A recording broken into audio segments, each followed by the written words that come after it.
From the University of Leicester in the United Kingdom, this is Glenn Fulshire with another issue of Language Testing Bytes. In 2008, Cambridge University Press published Assessing Academic English, in which Alan Davies recounts the history of the International English Language Testing System, known to language learners around the world as IELTS. Along with the TOEFL, it is arguably one of the most widely used tests in the world. In issue 31 of the journal, Christine Kroom reviews the book, and we thought this provided the ideal opportunity to talk to Professor Davies about the assessment of academic English. Welcome to Language Testing Bytes to talk about issues surrounding the assessment of academic English. Thank you very much. I'm very glad to be asked to do this because it's an important issue, and I think it needs more exposure perhaps than it has had recently. In the review of your book, Christine Kroom agrees with the editors of the Studies in Language Testing series that you were ideally suited to write this volume, as you've been personally involved in the evolution of tests of academic English in the UK. So perhaps we could start by talking a little bit about the early days and the English Proficiency Test Battery. Can you tell us why this test was needed then, and why the assessment of academic English has grown into such a large industry today? Yes, well, it's kind of both of Christine Kroom's and of the editors, the series editors, to say what they have said. The fact is, of course, that I probably have a longer history in this area than many people, since I got started in it at the beginning of the 1960s. And so my experience goes back a long way. The position then, in about 1960, 1961, was that the British Council were particularly concerned and involved, indeed, with their program in bringing overseas students, normally on British Council fellowships, to this country. And they were concerned about their level of English so that they would benefit properly from what they were doing here. The Council itself had an existing test which was quite subjective and carried out by local officers in the host country where students were coming from. They were dissatisfied with this procedure because they felt that it was not at all reliable. They had different kinds of bias in different places. And so the decision had been taken to develop an objective test of some kind.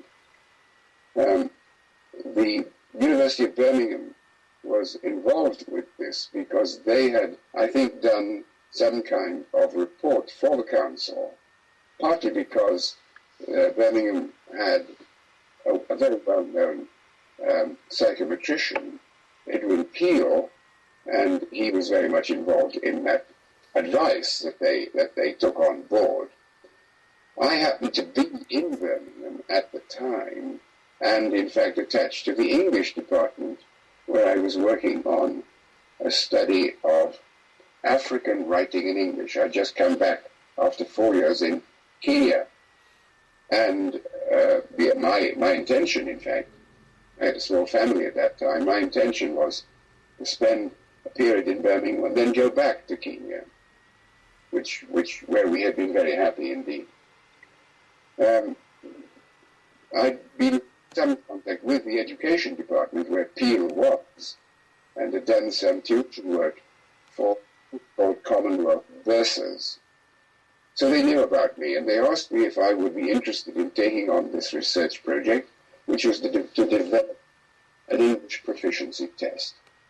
Well, we thought about it and decided that, yes, we would be. So what happened was that I gave up the study of African writing in English. And so I started on this research project in conjunction with a very helpful official of the British Council, a man called George Pell, who had himself held a Simon Fellowship in Manchester University. Again, he'd also been working in East Africa, and he'd looking at problems of overseas students in this country. So he was very familiar with it and very supportive indeed, I have to say. He set up the English Teaching Information Centre for the British Council. And the Birmingham University gave me good psychometric support. And so for the next 2 years, I developed this test. It was very much a structured test, which was the vogue at that time. The council took it on, accepted it. It had quite good statistics, or satisfactory statistics anyway. And so for the next 18 years, they made use of this English proficiency test battery, which I had developed. Sometimes other people called it the Davies test. I never used that term myself. So that was the background to it.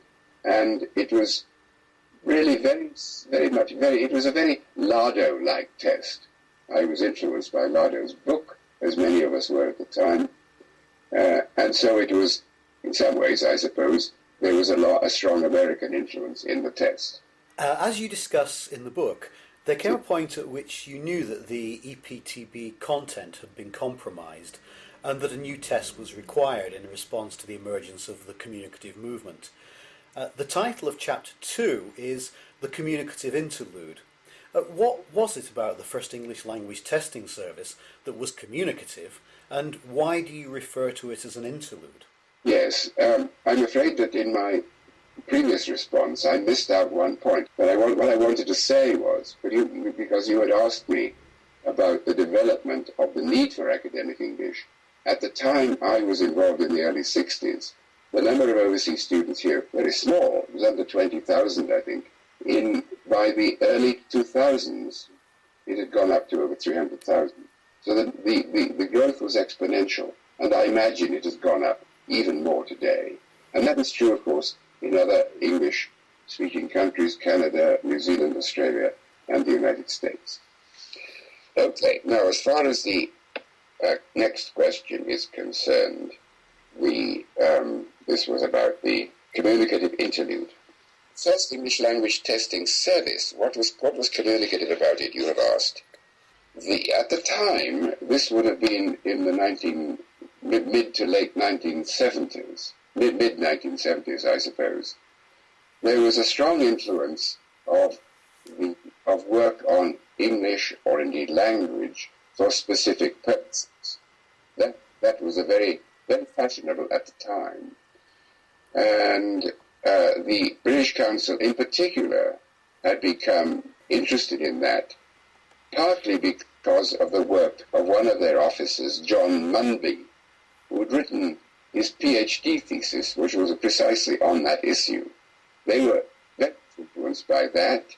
One of his colleagues in the British Council, Brendan Carroll, was particularly interested in it, and it was Brendan who took this on. The communicative idea was at the time that what the test should do is to simulate as far as possible the demands placed on students when they were studying in this country, in their subject areas.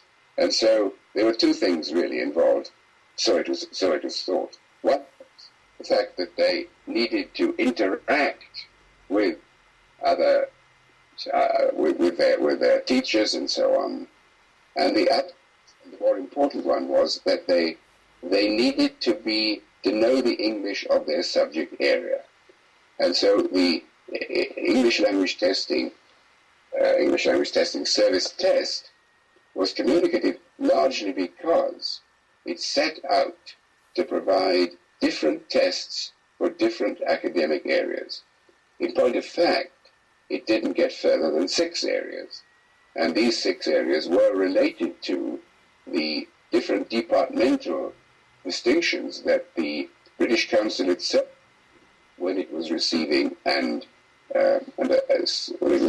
students and assigning scholarships.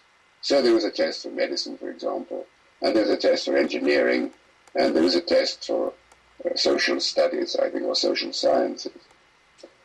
Why do I call it an interlude? Well, the fact is that it proved to be very, very difficult to apply.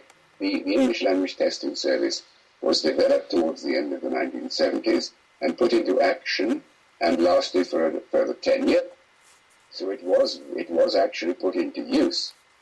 And it was, as I think I say in the book, in spite of its difficulties, it demonstrated a kind of creative approach to testing, and also it showed the real difficulty of trying to test in exactly the same way as you might teach required a large amount of material in order to provide tests for all these different areas. And I called this the problem of the logic of language-specific testing. The problem was that it was necessary in a proficiency test, divided into 6 or a small number of areas, it was necessary to provide for all in those areas. And to do,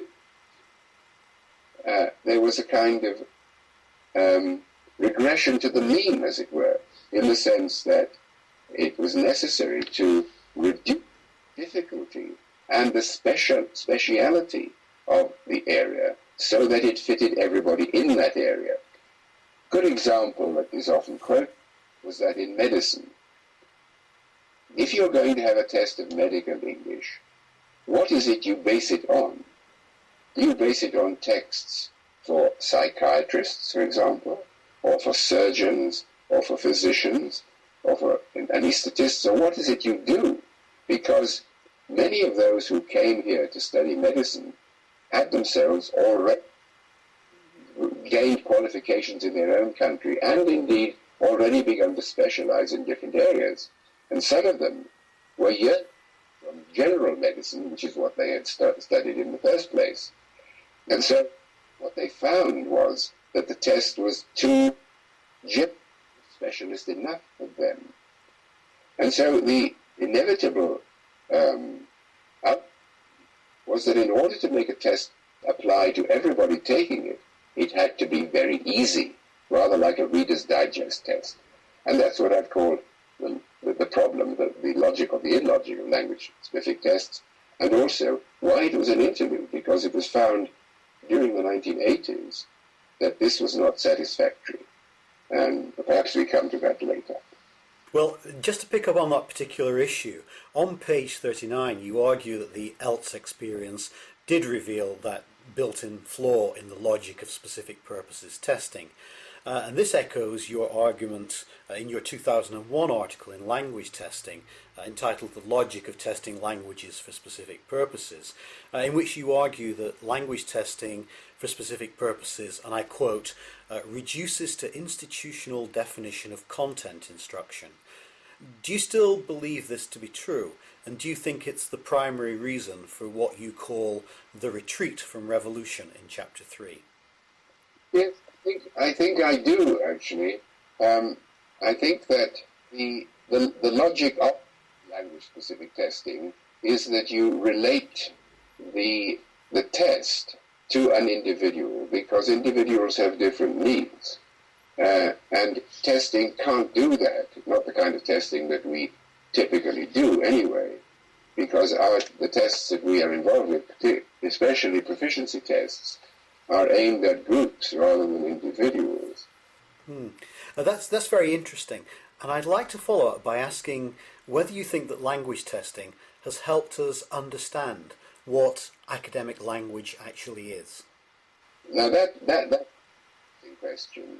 My response to that is that it has, because in a way you design a test on the basis of your theoretical approach to what the domain consists of. And I think that is possible, and indeed it has been possible, to do that for academic language testing.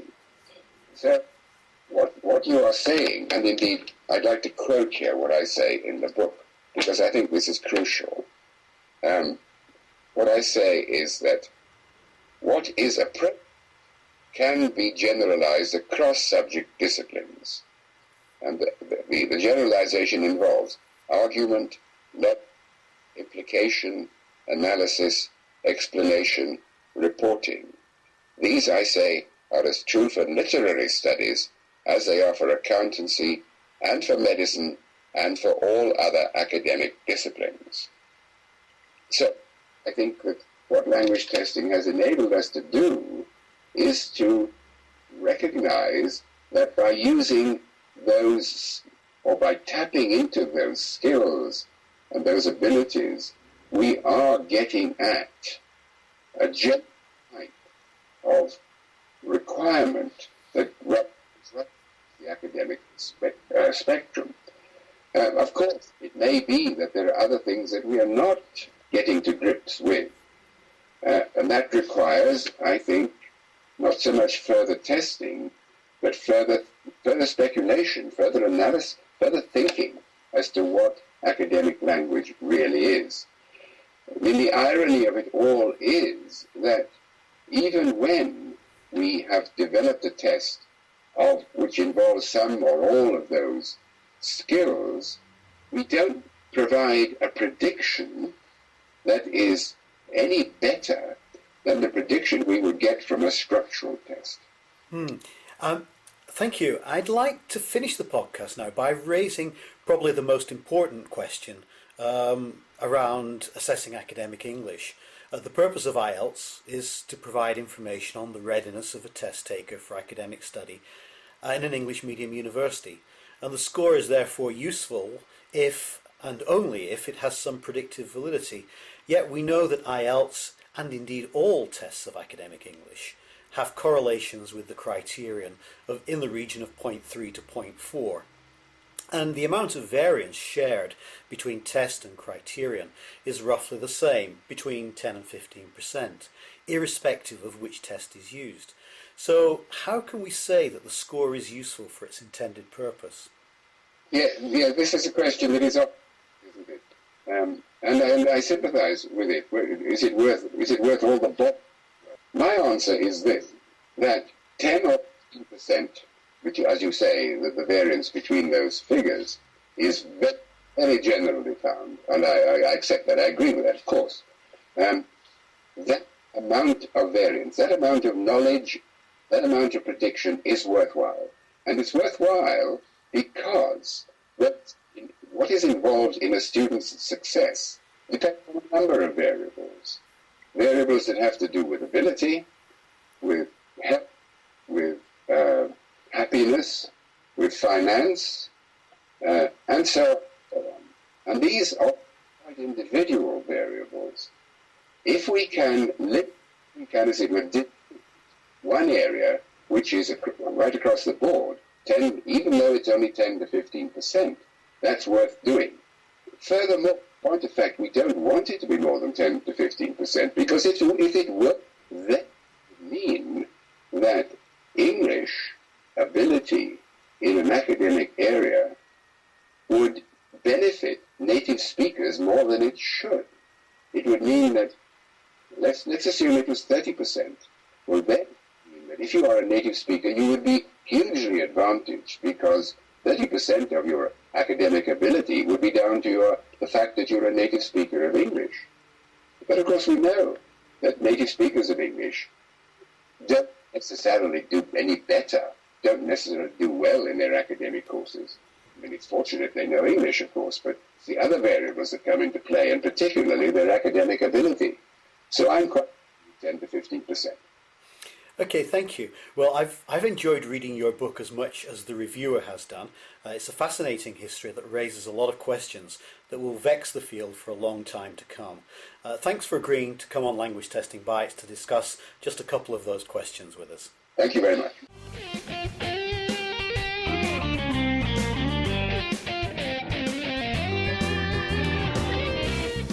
Thank you for listening to this issue of Language Testing Bytes. Language Testing Bytes is a production of the journal Language Testing from Sage Publications. You can subscribe to Language Testing Bytes through iTunes, or you can download future issues from ltj.sagepub.com or from languagetesting.info. So, until next time, we hope you enjoy the current issue of Language Testing.